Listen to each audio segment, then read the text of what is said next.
हाँ बेटा। सुनिए, आवाज बिल्कुल भी नहीं।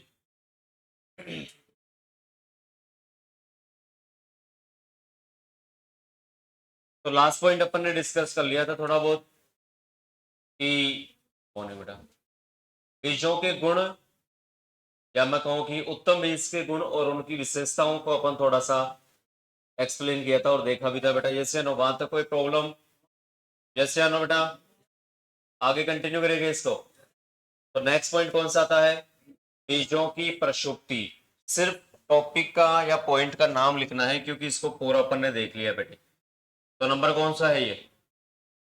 पांचवा। और पांचवा पॉइंट क्या है बेटा? बीजों की प्रसुप्ति या सीड डोरमेंसी हम जिसको कहते हैं। Okay done. और ये हमने पूरा आराम आराम से देख लिया था कि साहब इसको तीन भागों में बांटा गया है। यदि बीज को तीनों अनुकूल परिस्थितियां मिल जाए और फिर भी बीज का अंकुरण यदि नहीं होता है तो वही अवस्था क्या कहलाती बेटा? अरे बोलो तो सही। बीज सुषुप्त अवस्था कहलाती है। नेक्स्ट पॉइंट लिखो जो सबसे इंपॉर्टेंट आता है इसमें, बीजों की अंकुरण प्रतिशतता।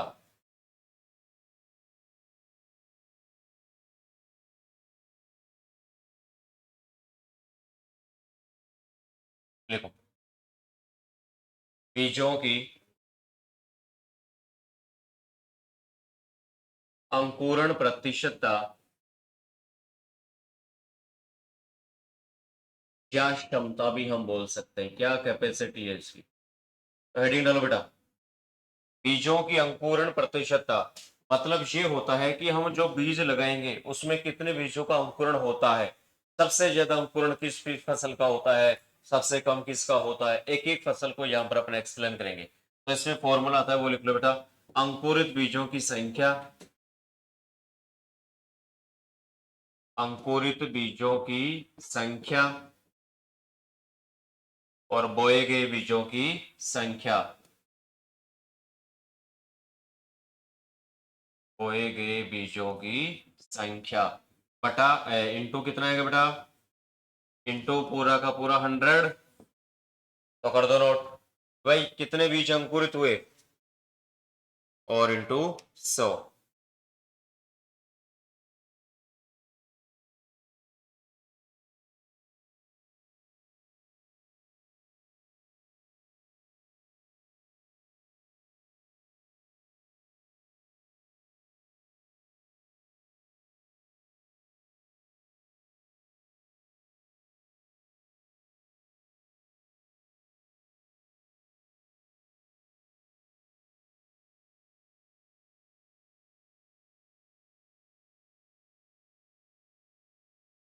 हो गया।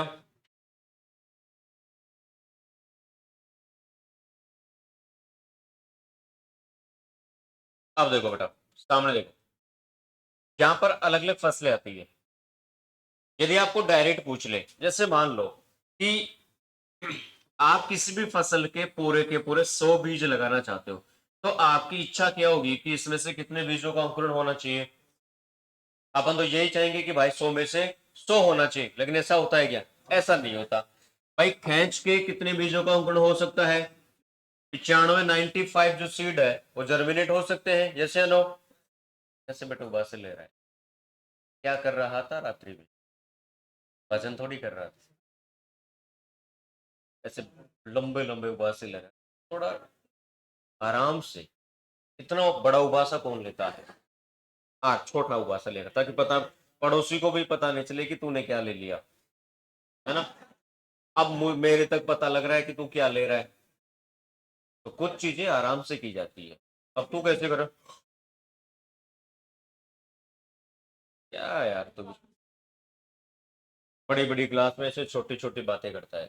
तो देखो, तो हम चाहेंगे कि भाई साहब 100 में से 100 बीजों का क्या हो बेटा, लेकिन ऐसा होता नहीं है और कितने ही बीजों का अंकुरण हो जाता है बेटा। अब यहां पर अपन सीधे शब्दों में कहें, सीधे पॉइंट में कहें कि सामान्य बीजों का अंकुरण प्रतिशतता कितनी प्रतिशत होती है? 90 से 95। तो एक लाइन लिखो पहले, सामान्य बीजों की, लाइन लिखो बेटा, सामान्य बीजों की अंकुरण प्रतिशतता या अंकुरण क्षमता सामान्य बीजों की अंकुरण प्रतिशतता या अंकुरण क्षमता 90 से 95% होती है। इंपोर्टेंट लगा देना बेटा। सामान्य बीजों की अंकुरण क्षमता या अंकुरण प्रतिशतता 90 से 95% होती है।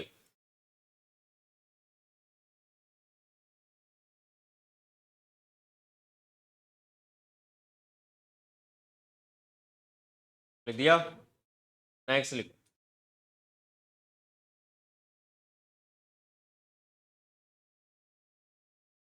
समझो इसको। यहां पर देखेंगे बेटा कि फसलें कौन कौन सी है और उन फसलों में जो अंकुरण प्रतिशत है बेटा वो कितना है। तो देखना, इसको याद ही करेंगे, घर के लिए कुछ भी नहीं छोड़ेंगे। बड़ा ही इंटरेस्टिंग पॉइंट है बेटा। सबसे पहले बात करें तो सबसे ज्यादा जो अंकुरण प्रतिशतता है वो किसकी है बेटा? मक्का की। और वो कितनी है बेटा? 90 से 95। कितनी है बेटा? 90 से 95, या फिर मैं सीधा क्या कह सकता हूं, 95%। कोई डाउट? पहला क्वेश्चन क्लियर है। डायरेक्ट क्वेश्चन पूछ ले कि सबसे ज्यादा या सर्वाधिक अंकुरण क्षमता किस फसल की होती है। ओके डन, ठीक है भैया जी। नेक्स्ट आ जाओ। फिर हम देखते हैं, 3 पॉइंट आपको मैंने बता रखे हैं, वो कौन कौन से कि बेटा विश्व की मुख्य खाद्यान्न फसल कौन सी है? गेहूं। कौन सी है बेटा? फिर मैं कहूं कि भारत की मुख्य खाद्यान्न फसल कौन सी है? चावल। फिर मैं कहूं कि भाई साहब राजस्थान की मुख्य खाद्यान्न फसल कौन सी है? बाजरा। कौन सी है बेटा? कोई डाउट है क्या यहां तक? 3 क्वेश्चन और कवर हो गए कि साहब विश्व में सबसे ज्यादा कौन सी फसल खाई जाती है, फिर भारत में कौन सी है, और आपने राजस्थान में। तो पहले विश्व आता है, विश्व में भारत, भारत में राजस्थान। सही बात है कि नहीं? क्रम भी सही है क्या? इसी प्रकार से याद होगा ये, वरना तो 12th में भी था अपने, लेकिन यहां से क्वेश्चन अपने पूछ लिया जाता है। अब देखो बेटा, फिर छोटी सी बात और करें यहां पर, बोले क्या कि यहां पर जो बाजरा आया है बेटा, ये रब्बी सीजन का है या खरीफ सीजन का है? इसके साथ में कुछ दलहनी फसलें भी लेते हैं क्या? जैसे बाजरा के साथ में क्या क्या लेते हैं? मूंग हो गई, मोठ हो गई, उड़द हो गई, चौला हो गया, ये सभी लेते हैं क्या? दलहनी आ गई तो मैं तिलहनी ले लूं क्या? सोयाबीन ले लूं क्या? सूरजमुखी भी ले लूं क्या? सूरजमुखी, सोयाबीन, सह पे कोई और भी आती है क्या फसल? कौन सी? सरसों। कौन सी आती है बेटा? सरसों। कौन सी आती है? ये अपन ने तिलहनी फसलें ले ली। अब देखो नंबर 6 पे दलहनी आ गई, तिलहनी आ गई। अब कौन सी आती है? हैं? कपास और भिंडी। कौन सी आती है बेटा? और जो लास्ट में नंबर 7 पे लेंगे वो कौन कौन सी आती है? मिर्च, कद्दू और पालक। क्या क्या था बेटा? मिर्च, कद्दू और पालक। देखो कितने हो गए टोटल? 7। कितने हो गए बेटा टोटल? 7 हो गए। कितने हो गए बेटा? नंबर 1 पे कौन आया? 2 पे, 3 पे, 4 पे, 5 पे, 5 पे कौन है? 6 पे और 7 पे। कोई डाउट है क्या? पक्की बात है क्या? अब देखो बेटा, मक्का, भाई ये पता लग गया कि सबसे ज्यादा अंकुरण क्षमता किसकी होती है, सबसे कम किसकी हो गई? अब अब कई बार क्या होता है कि जैसे मान लो कि कल को आपको आपका सिलेक्शन हो गया, तो आपके पड़ोसी को मिर्च लगेगी क्या? तो मक्के की अंकुरण क्षमता को देखकर इन सभी को क्या लगी? तो गाना हो जाए, मेरे साथ गाओगे आप सभी? बोलो। तुझे मिर्ची लगी तो मैं क्या करूं। ये किसके लिए है बेटा? मिर्च के लिए नहीं है। ये मक्का बोल रहा है इन सभी को, बोले तुम सबको मुझे देखकर क्या लगी? और सब्जी किसकी बना ली? कद्दू और पालक की। कमॉन दोबारा से, ये मक्का बोल रहा है, ये मैं नहीं बोल रहा हूं। ये कौन बोल रहा है? मक्का। किसके लिए? इन सब के लिए। क्या? तुझे मिर्ची लगी तो मैं क्या करूं। कोई प्रॉब्लम? ये क्रम याद हुआ कि नहीं हुआ आपको? कोई डाउट है क्या?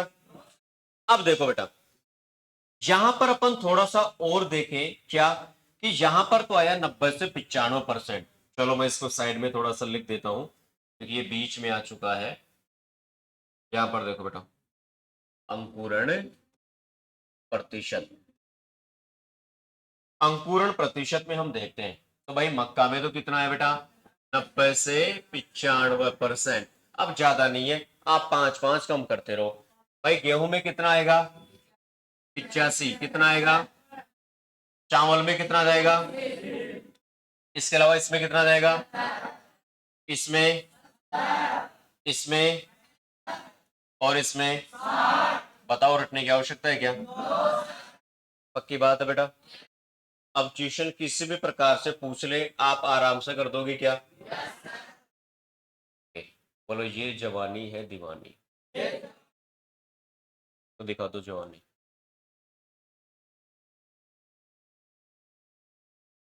थोड़ा सा और ट्रिक बता दे, और फसलें ऐड कर दे, गेहूं में रह गया है। देखो, गेहूं के साथ में क्या लेंगे बेटा, जौ। जौ के साथ में क्या लेंगे अपन ने, चना। क्या लेंगे बेटा, और चने के साथ में क्या लेंगे, संकर टमाटर। क्या लेंगे बेटा, चावल के साथ में क्या ले रहे हैं, जवार। और इसके साथ में तिल और रिंचका और बरसिम, रिंचका और बरसिम, रिंचका और बरसिम, रिंचका और बरसिम। और इसकी कितनी होगी बेटा,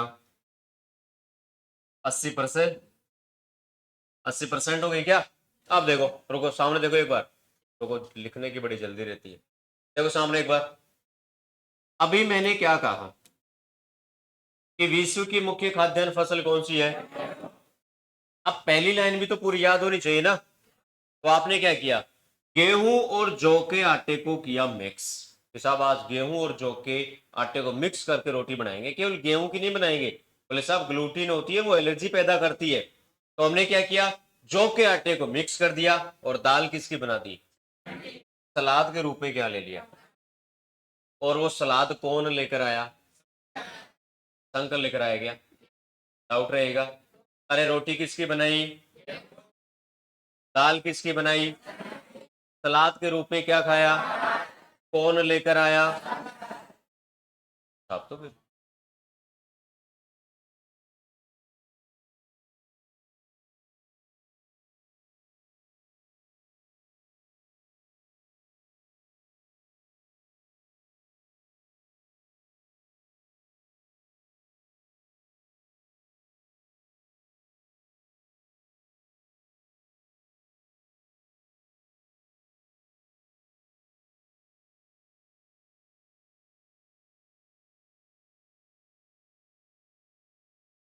इनमें और भी फसलें आती है बेटा, और भी लिख सकते हैं इसमें। बाकी मोस्ट मोस्ट तो यही आती है। तिलनी में जैसे कुसुम भी आती है बेटा ना, ग्वार भी ले लेते हैं इसमें, है ना। तिलनी में वो लिख देना, आगे जगह है, आराम से लिख देना। लिखो एक बार, पहला लिख दिया, फिर दूसरा लिखो तब मुझे बताना, तीसरा लिख दिया, अब चौथा लिख दिया क्या, तीन ही लिखना, चौथा मैं कहूं तब लिखना, और फसलें इसमें ऐड करवा देंगे ना। पूरा ही लग दिया, बढ़िया है। तेरे बड़ी जल्दी रहती है लिखने की है, तू दुनिया में भी जल्दी आया था। लिख दिया बेटा। चौथे में लिखो बाजरा, मूंग, मोट, उड़द, चवला। अच्छा अभी तीन ही नहीं लिखा बेटा, लिखो तो बेटा। हाँ, तू तो आके आके पता नहीं क्या ही कर लिया है, उससे कोई फर्क नहीं पड़ता बेटा, बात तो आने ही जाने की है। तू बातों को कहीं और ही ले जा रहा है, भूत भी नहीं आया क्या आज? तभी ऐसी बैठी बैठी बातें कर रहा है,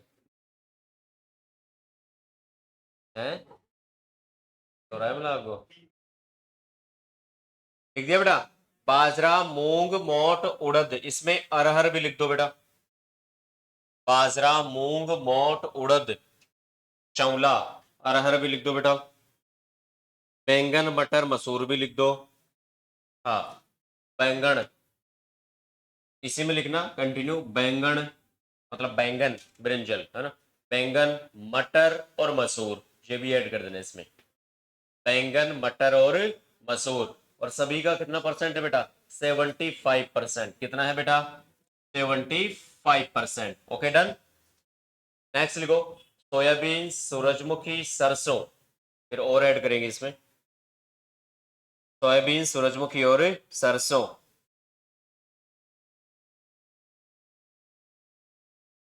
फिर लिखो कुसुम, कुसुम, कुसुम भी लिख दो इसमें, कुसुम भी तो लेनी है ना।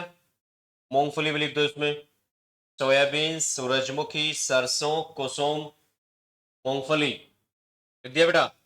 और लिखो इसमें गवार,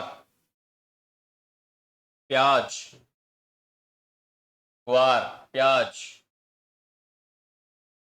गवार, प्याज, मूली और मेथी, गवार, प्याज, मूली और मेथी, गवार, प्याज, मूली और मेथी।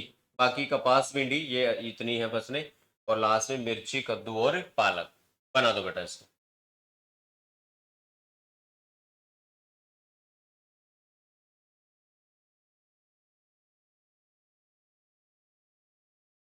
लिख दिया भाई?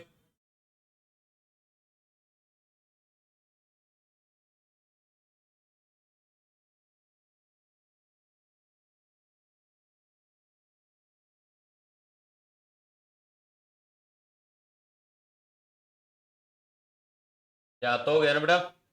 अब एक दो क्वेश्चन लिखवा देते हैं आपको यहां से।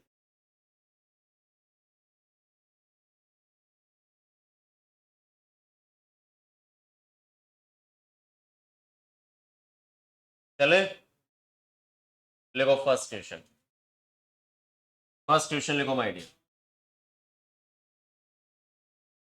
किस फसल की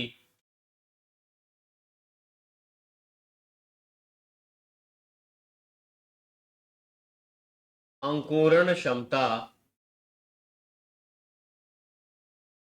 सबसे अधिक होती है?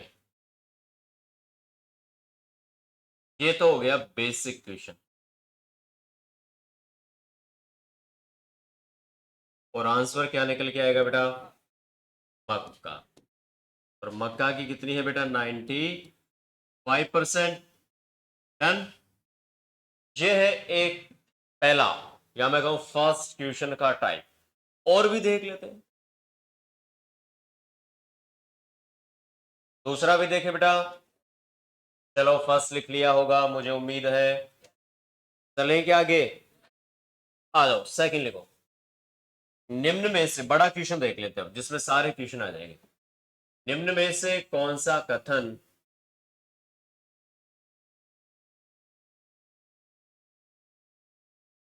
निम्न में से कौन सा कथन असत्य है? ये अपने सीयूटी के लिए प्रॉपर क्वेश्चन बनता है बेटा। ऑप्शन फर्स्ट, कि कपास व कपास में अंकुरण क्षमता, या कपास की अंकुरण क्षमता 65% है। इसमें दो तीन क्वेश्चन ऐड कर देंगे। फिर मक्का की सर्वाधिक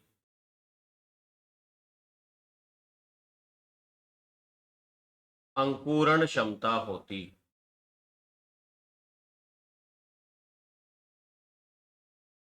यह है सेकंड ऑप्शन। थर्ड ऑप्शन है माय डियर, चना हाइपोजियल है।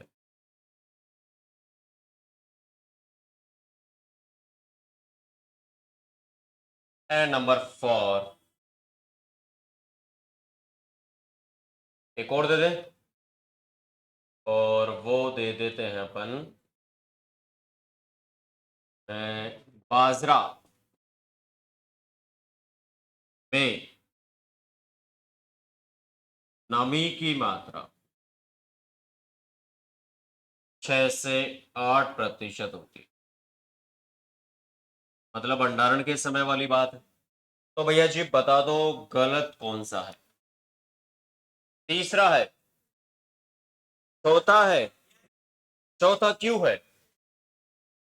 क्योंकि नमी की मात्रा कितनी है? 10 से 12। Very good. तो लगा दो नंबर 4। यह है इनकरेक्ट ऑप्शन। Okay done. बात बैठी कि नहीं बैठी? एक और लिखा दूं यदि आपकी इच्छा हो तो। चलो आप भी क्या याद रखोगे कि मैंने दिवाली से पहले बहुत सारे क्वेश्चन लिखाए थे। लिखो, निम्न में से कौन सा युग्म असुमेलित है?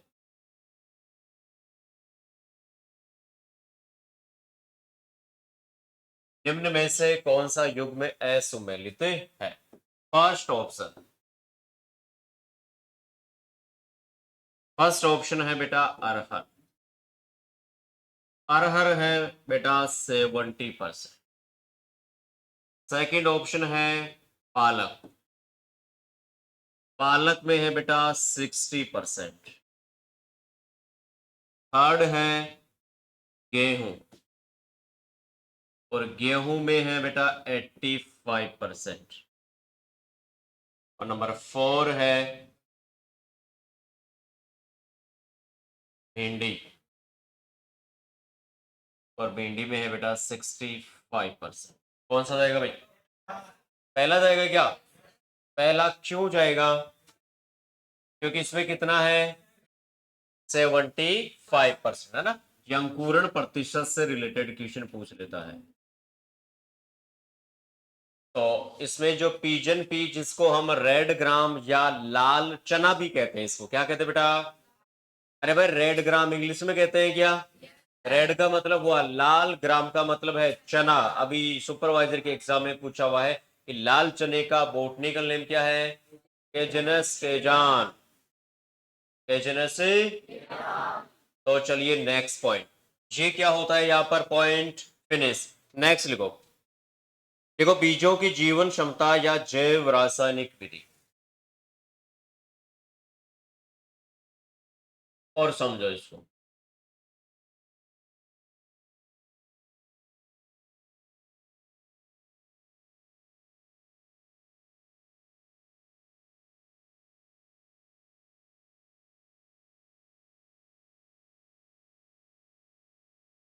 बीजों की जीवन क्षमता या जैव रासायनिक विधि। देखो बेटा, बायोलॉजिकल तरीके से हम इसको एक्सप्लेन करेंगे। पहले इसको पूरा समझे, फिर आपको मैं लिखा दूंगा। पहले एक बार पॉइंट को पढ़ो बेटा, शुद्ध मन से पढ़ो पूरा। पढ़ो क्या क्या है पॉइंट। बीजों की जीवन को समझ में आया क्या? कि बीजों की किस चीज के बारे में बात कर रहे हैं? जीवन क्षमता मतलब उगना, वो तो अंकुरण है बेटा, उगना। तो वो कितने दिनों तक जीवित, वही तो है। और उसकी जांच के लिए हम क्या काम में लेते हैं? जो किस तरीके के होते हैं? मतलब हानि तो नहीं पहुंचाएंगे। पॉइंट समझ में आ गया क्या? कि हम जो बीज लगा रहे हैं ना, अभी जैसे मान लो कि भाई रबी सीजन की बुआई हो रही है और आप चना लगाना चाहते हो। अब हमें यही नहीं पता कि जो चना लगाएंगे वो कुछ दिन के बाद उसमें जो बच्चा है वो मर जाएगा, खत्म हो जाएगा, और हम उसको लगा दिए। तो अंकुरण अच्छा होगा क्या? अंकुरण नहीं हुआ तो उत्पादन होगा क्या? पता चला खेत में आपने लगाया चना, निकला कुछ और है। ऐसा ही होता है क्या? तो यहां पर भी मामला कुछ ऐसा है। तो बेटा यहां पर अलग अलग नियम आते हैं, अलग अलग इसमें रूल आते हैं, अलग अलग विधियां आती हैं कि साहब यदि आप बीजों की जीवन क्षमता को चेक करना चाहते हो, कोई बीज आप लगाना चाहते हो, तो वो कौन कौन से मेथड है। और मैं आपको यहां पर दिखा देता हूं खूबसूरत फोटो। और फोटो आ जा।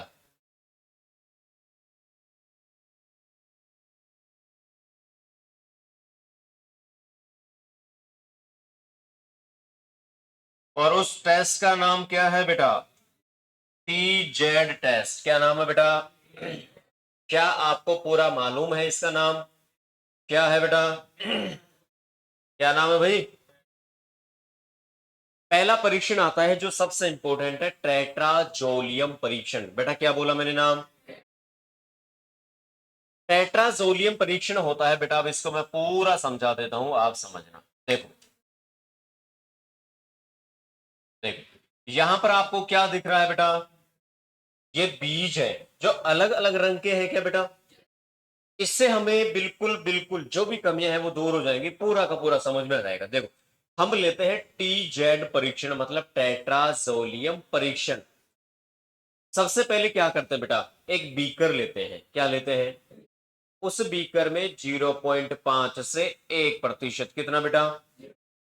या 5% तक भी ले सकते हैं। जो केमिकल अपन लेंगे कौन सा? 2,3,5 ट्राई क्लोरो एसिटिक एसिड कुछ होता है क्या? अरे कुछ नाम सुना है क्या ऐसा? अरे बेटा नाम सुना है क्या? वो अपन डालेंगे बीकर में। इसमें डालेंगे, और बीकर में डालने के बाद उसमें डाल देंगे जो हम फसलों का बीज ले रहे हैं, उसको 12 से 24 घंटे के लिए साइड में रख देंगे। कहां पर रख देंगे बेटा? साइड में रखने के बाद हम ये चेक करते हैं कि जो भ्रूण की कोशिकाएं है ना बेटा, क्या है बेटा? भ्रूण की कोशिकाएं, यदि उन भ्रूण की कोशिकाओं का रंग कैसा हो जाए? गुलाबी। कैसा हो जाए? यदि इस प्रकार का गुलाबी हो जाए तो हम समझ जाएंगे कि जीवन क्षमता क्या है उसकी, अच्छी है। क्या है बेटा? और यदि उसकी कोशिकाओं का रंग यदि सफेद ही रह जाता है तो हम समझ जाएंगे कि भाई साहब वो ज्यादा दिन तक जीवित नहीं रहेगा। बात बैठी कि नहीं बैठी? क्या बैठी? कि हमने जो रसायन काम में लिया है और 12 से 24 घंटे के लिए इसमें बीजों को डाल दिया, क्या डालने के बाद भ्रूण की कोशिकाओं का रंग कैसा होना चाहिए? गुलाबी। तो उसकी जीवन क्षमता क्या है? अच्छी। और सफेद है तो उसकी जीवन क्षमता अच्छी नहीं है। अब इसमें से कौन सा बीज लगाओगे आप? सफेद वाला या गुलाबी वाला? गुलाबी वाला क्यों लगाओगे? क्योंकि इसकी जीवन क्षमता क्या है? मतलब ज्यादा समय तक चलेगा, उत्पादन भी क्या देगा? अच्छा देगा। क्या देगा? तो लिखो इसमें।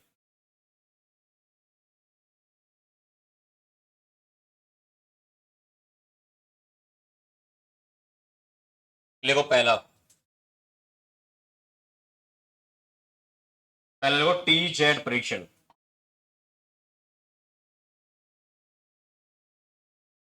टी जेड टेस्ट, इसको अपन कहते हैं टेट्राजोलियम क्लोराइड।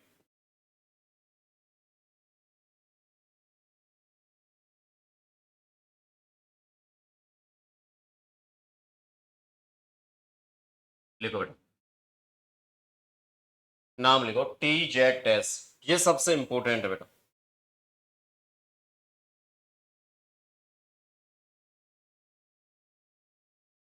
ओके, थ्योरी भी लिख दो इसमें थोड़ी बहुत। इसमें 0.5 से 1% तक भी ले सकते हैं ना, 1% टेट्राजोलियम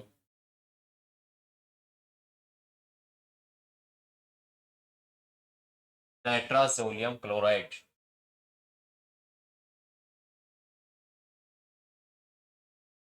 रसायन काम में लेते हैं।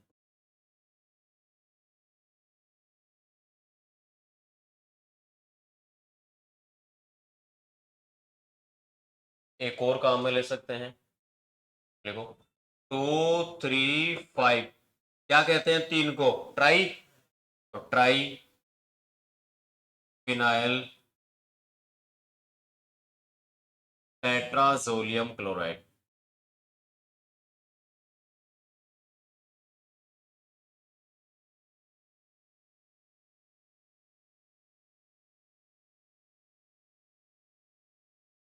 का उपयोग कर, या उपयोग करते हैं। फिर इसे कितने घंटे के लिए रखेंगे भाई? 12 से 24 घंटे के लिए। लिखो फटाफट इसको।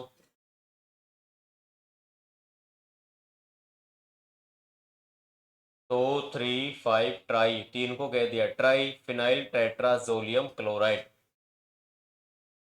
का उपयोग करते हैं या काम में लेते हैं। लिख दिया यहां तक? लिख दिया बेटा?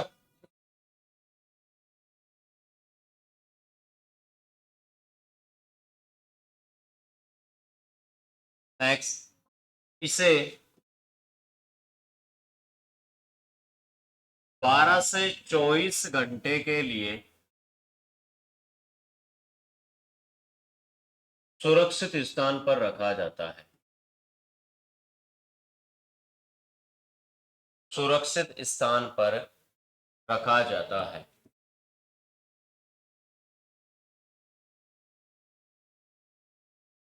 ठीक है बेटा। और सबसे खास बात क्या है कि इसकी कोशिकाओं का रंग कैसा होना चाहिए। इसके बाद देखते हैं कि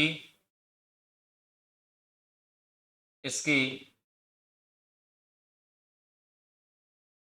भ्रूण की कोशिकाओं का रंग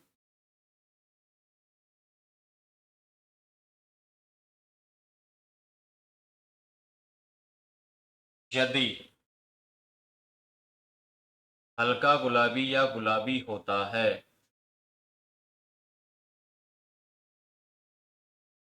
तो बीज की जीवन क्षमता अच्छी होती है। बीज की जीवन क्षमता अच्छी होती है।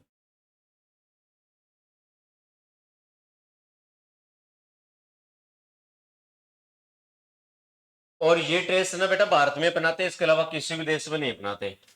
यह टेस्ट मुख्यतः भारत में अपनाया जाता है।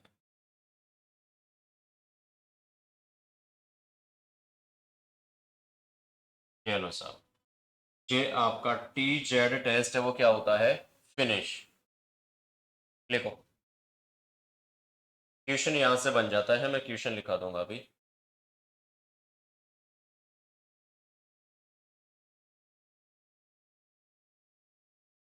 लिख दिया होगा साथ साथ।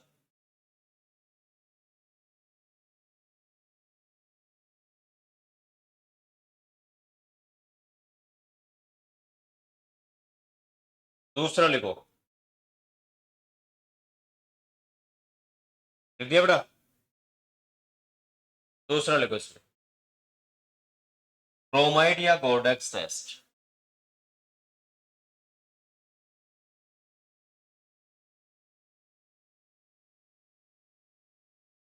बेटा क्या बात हो रही है। तो बेटा उसमें क्लोराइड की जगह क्या आ जाएगा, सिर्फ ब्रोमाइड।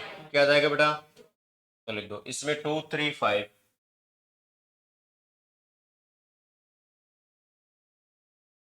ट्राइफिनाइल टेट्राजोलियम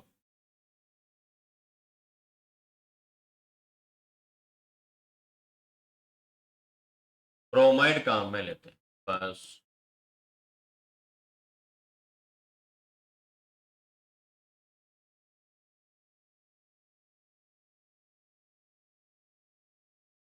ठीक है बेटा, सिर्फ क्लोराइड की जगह क्या आ गया, बाकी माध्यम वो का वो ही लेते हैं।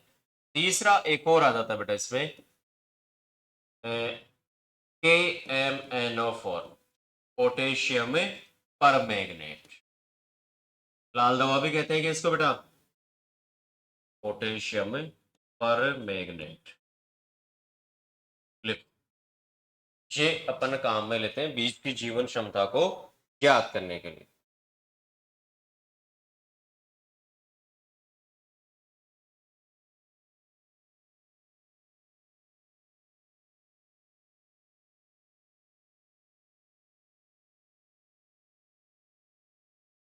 हो गया बेटा।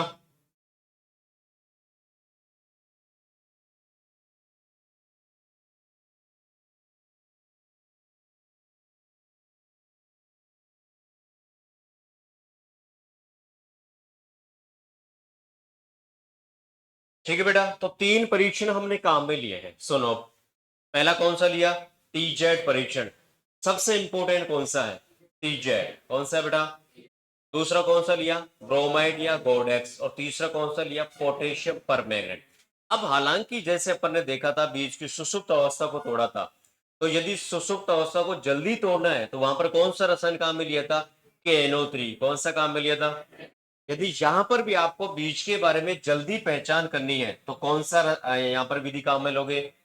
तो इसमें आप एक लाइन लिख सकते हैं, बीज की, देखो इसमें एक लाइन लिख सकते हो बेटा, लिख दो इसमें, अंकुरण क्षमता को शीघ्रता से पहचान हेतु, अंकुरण प्रतिशतता को शीघ्रता से पहचान हेतु काम में लेते हैं। अंकुरण प्रतिशतता को शीघ्रता से पहचान हेतु काम में लेते हैं। ओके, क्वेश्चन लिख लो बाकी यहां पर। बीज की जीवन क्षमता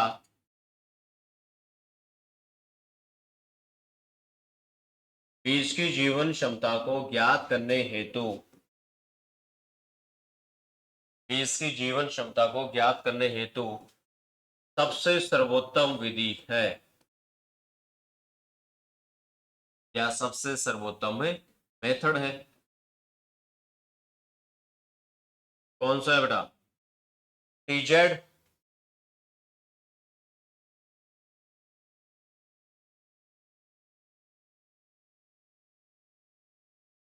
पहला पैटर्न तो यह है, यदि आपको सीधा ही पूछ ले कि भाई सबसे सर्वोत्तम कौन सा है मेथड, तो कौन सा है बेटा? टीजेड। लिखो,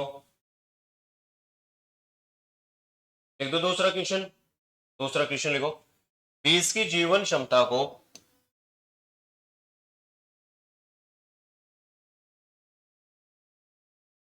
बीज की जीवन क्षमता को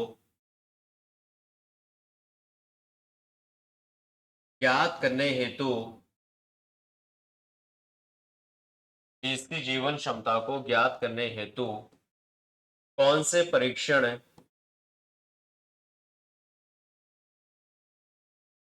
काम में लिए जाते हैं?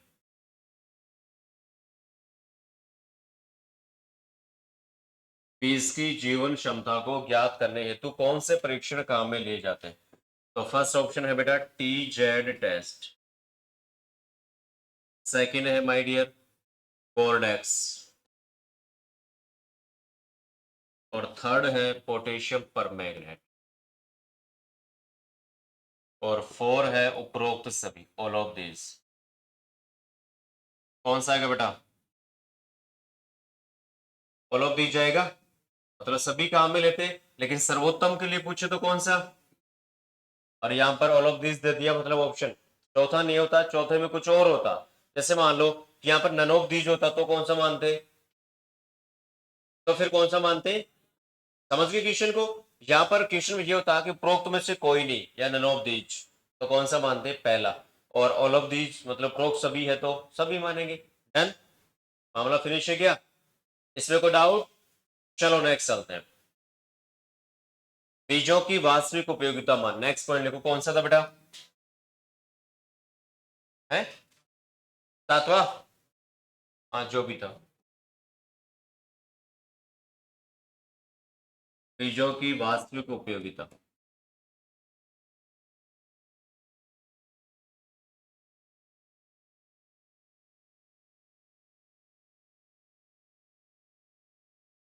बीजों की वास्तविक उपयोगिता मान, जिसको हम बेटा रियल वैल्यू भी कहते हैं, इंग्लिश में भी ध्यान रखना इसका ना, रियल वैल्यू। अपन कहते हैं ना रियल में ऐसा हुआ था क्या, सही बता, हाँ रियल में हुआ था बोले, है ना? वास्तव में ऐसा हुआ था क्या मतलब? तो इसका एक फॉर्मूला है बेटा रियल वैल्यू का, अंकुरण प्रतिशत और बेटा शुद्धता प्रतिशत बटे 100, 100 है पूरा का पूरा मामला। लिख दो भाई, तो अंकुरण कितने हुए, उसमें से शुद्ध कितने थे, बटे लगा दो 100, पूरा का पूरा 100।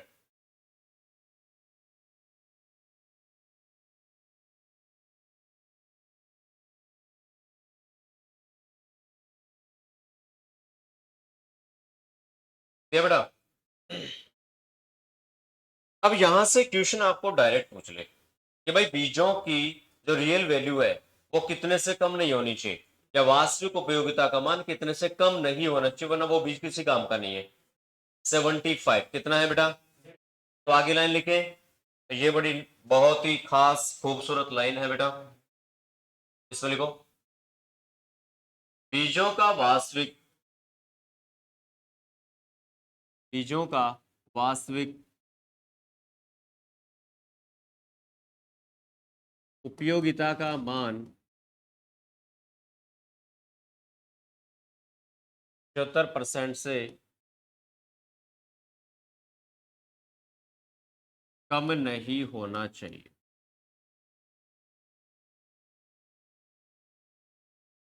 चलो बेटा, बीजों का जो रियल वैल्यू है वो 75% से कम नहीं होना चाहिए, वरना वो बीज किसी काम का नहीं है। ये लाइन बड़ी खूबसूरत है बेटा। ओके, अब यहां पर पॉइंट निकल के यूं आता है कि मान लो कि कोई बीज हमने लगाया और उसमें साफ थोड़ी सी गड़बड़ हो गई, कि उसमें कोई अशुद्धि आ गई। अशुद्धियों को क्या कहेंगे? फिर पॉइंट निकल के यूं आता है कि कितने परसेंट से ज्यादा अशुद्धि नहीं होनी चाहिए। यदि उससे ज्यादा है तो उस बीज की जो रियल वैल्यू है वो क्या है? खराब है। तो दो पॉइंट निकल के आते बेटा, तो नोट डालो यहां पर। बीज में पाई जाने वाली अशुद्धियों को क्या कहते हैं बेटा? डोकेज या डोफेज। बीज में पाई जाने वाली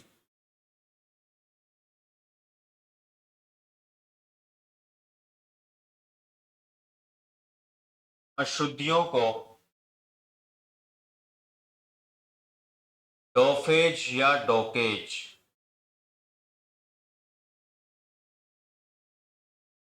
कहा जाता है। चलो साहब, सीयूटी में क्या है बेटा?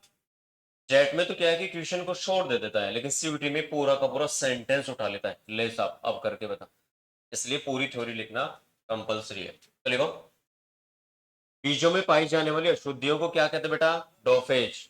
अब कितने परसेंट से ज्यादा अशुद्ध नहीं होनी चाहिए? 0.1% से। कितना है बेटा? यदि किसी बीज में मान लो अशुद्धि है तो वो 0.1% से ज्यादा नहीं होना चाहिए, वरना तो वो बीज क्या है? किसी काम का नहीं है। लेकिन अपन क्या करते हैं, ज्यादा भी है तो साफ करके लगा दो साफ, ऐसा ही कुछ जुगाड़ अपनाते। दूसरा पॉइंट लिखो यहां पर, बीजों में 0.1% से अधिक अशुद्धि नहीं होनी चाहिए। 0.1% से अधिक अशुद्धि नहीं होनी चाहिए। छाप दो बेटा।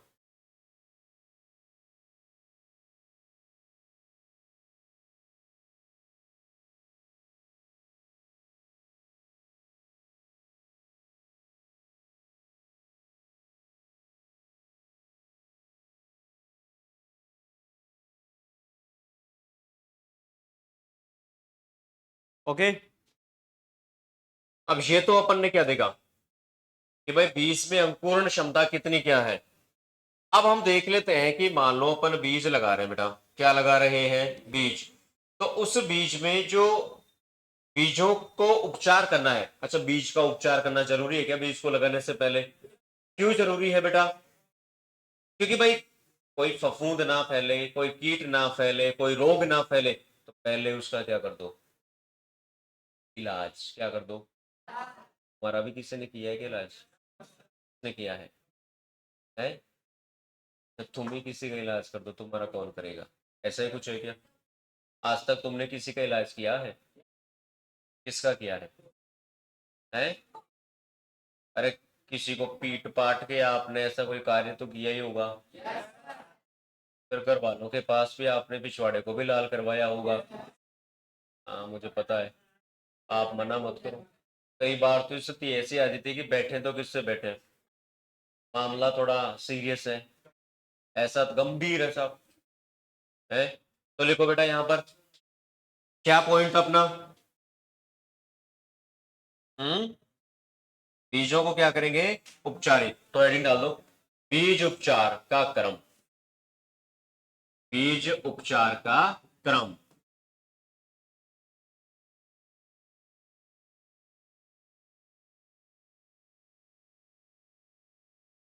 तो बेटा बीजों ने यहां पर एक प्लान बनाया कि साहब आते हैं डेली और हमारा उपचार करके चले जाते हैं कमीने। हम आते हैं और साहब बजा के चले जाते हैं। मामला क्या है? बोले साहब यो तो काम नहीं चलेगा, कुछ ना कुछ तो इलाज है, करवाना पड़ेगा। बोले साहब क्या करवा सकते हैं ज्यादा से ज्यादा? बोले साहब एक काम तो हो सकता है। बोले क्या? 3 प्रकार के बीज थे, तीनों ने बोला। उपचार के क्रम 3 थे। बोले एक काम करे। बोले क्या? बोले FIR करवा देते हैं थाने में। क्या करवा देते हैं? दूसरे वाले ने बोला FIR से क्या होगा? एक साथ जाएंगे तो बोले मामला खराब है। तो एक काम करते हैं, बीच में अपन एक एक दो दो घंटों का गैप रखे तो एक दिन में 3 FIR करवा देंगे, मामला सुलझ जाएगा सब। बीजों ने क्या करवाई? क्यों करवाई बेटा? क्योंकि उनका उपचार हर कोई कर देता था। आपका भी कोई ना कोई करता है होगा उपचार, तो ऐसे ही बीजों का करता है। तो बीजों के उपचार के लिए तीनों ने क्या करवा दी बेटा? FIR। क्या करवा दी बेटा? FIR का मतलब क्या है? एफ का मतलब क्या हुआ? फंजीसाइड। क्या हुआ बेटा? अरे जोर से बोल लो। आई का मतलब क्या है बेटा? इंसेक्टिसाइड। क्या है बेटा? इंसेक्टिसाइड। और आर का मतलब क्या है बेटा? राइजोबियम। क्या है बेटा? बीजों में उपचार का जो क्रम है उसमें आपने क्या करवा दी थाने में? FIR करवा दी साहब। क्या करवा दी? सबसे पहले बीजों को किससे उपचार किया, फिर किससे किया, और लास्ट में किससे किया? फंजी। फंगस का मतलब क्या होता है? तो ये तो किस में काम आते हैं? कवक या फफूंदनाशी में। किस में काम आते हैं? अरे क्वेश्चन में आंसर है क्या बेटा? फंजीसाइड मतलब फंगस, और फंगस का मतलब क्या है? फफूंद। फै फै फै फै। फिर आ जाओ, इंसेक्ट हम किसको बोलते हैं बेटा? तो कीटों का नाश करेंगे तो क्या बोल दिया? कीटनाशी। क्या बोल दिया बेटा? फिर आता है बेटा राइजोबियम। ये किस में काम में लेते हैं? दलहनी फसलों में। किस में काम में लेते हैं बेटा? अरे लेते हैं क्या? अब 3 बीजों का जो उपचार था, तीनों का जो क्रम था, उसके लिए अपन ने क्या करवा दी? FIR। Clear point? फिर बात निकल के यूं आती है कि क्या तीनों को एक साथ काम में लेते हैं? तो बोले साहब बिल्कुल नहीं। तो मैंने क्या बताया अभी? बीच में कितना गैप रखते हैं? 1 से 2 घंटे का। कितना गैप रखते हैं बेटा? तो पहले आप इसको कॉपी करो, फिर मैं नीचे लिखवाता हूं।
कैसे 10 बेटा?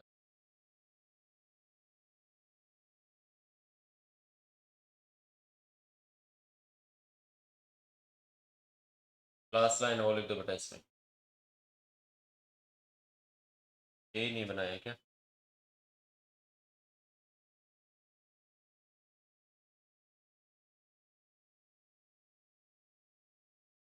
लाइन लिख दो कि बीजों को उपचारित करने के लिए इनके मध्य में 1 से 2 घंटे का गैप करते हैं या रखते हैं। बीजों को उपचारित करते समय इनके बीच में 1 से 2 घंटे का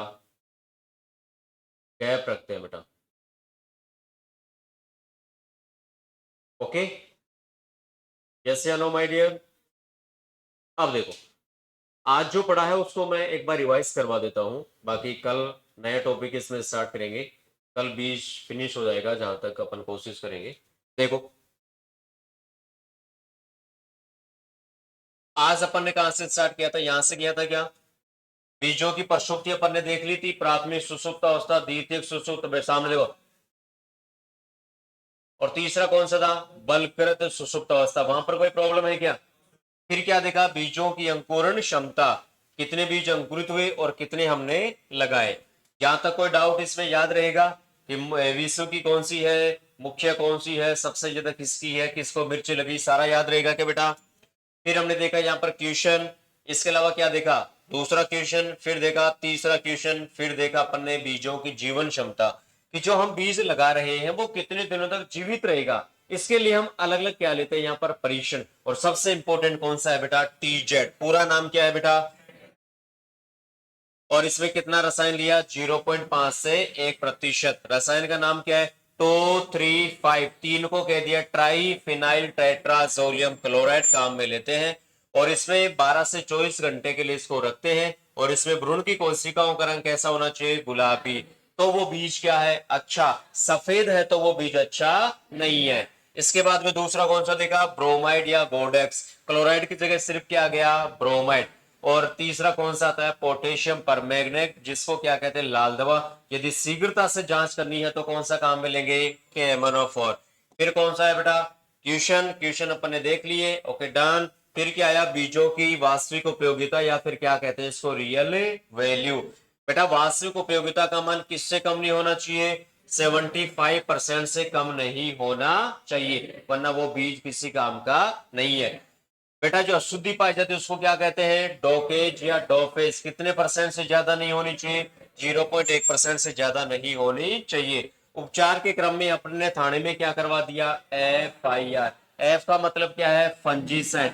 फंगस को क्या कहते हैं? कवक या फफूंद। इंसेक्टिसाइड मतलब कीट आ गई क्या? और बेटा राइजोबियम किसमें काम में लेते हैं? Okay done. बाकी देखते हैं कल। Thank you.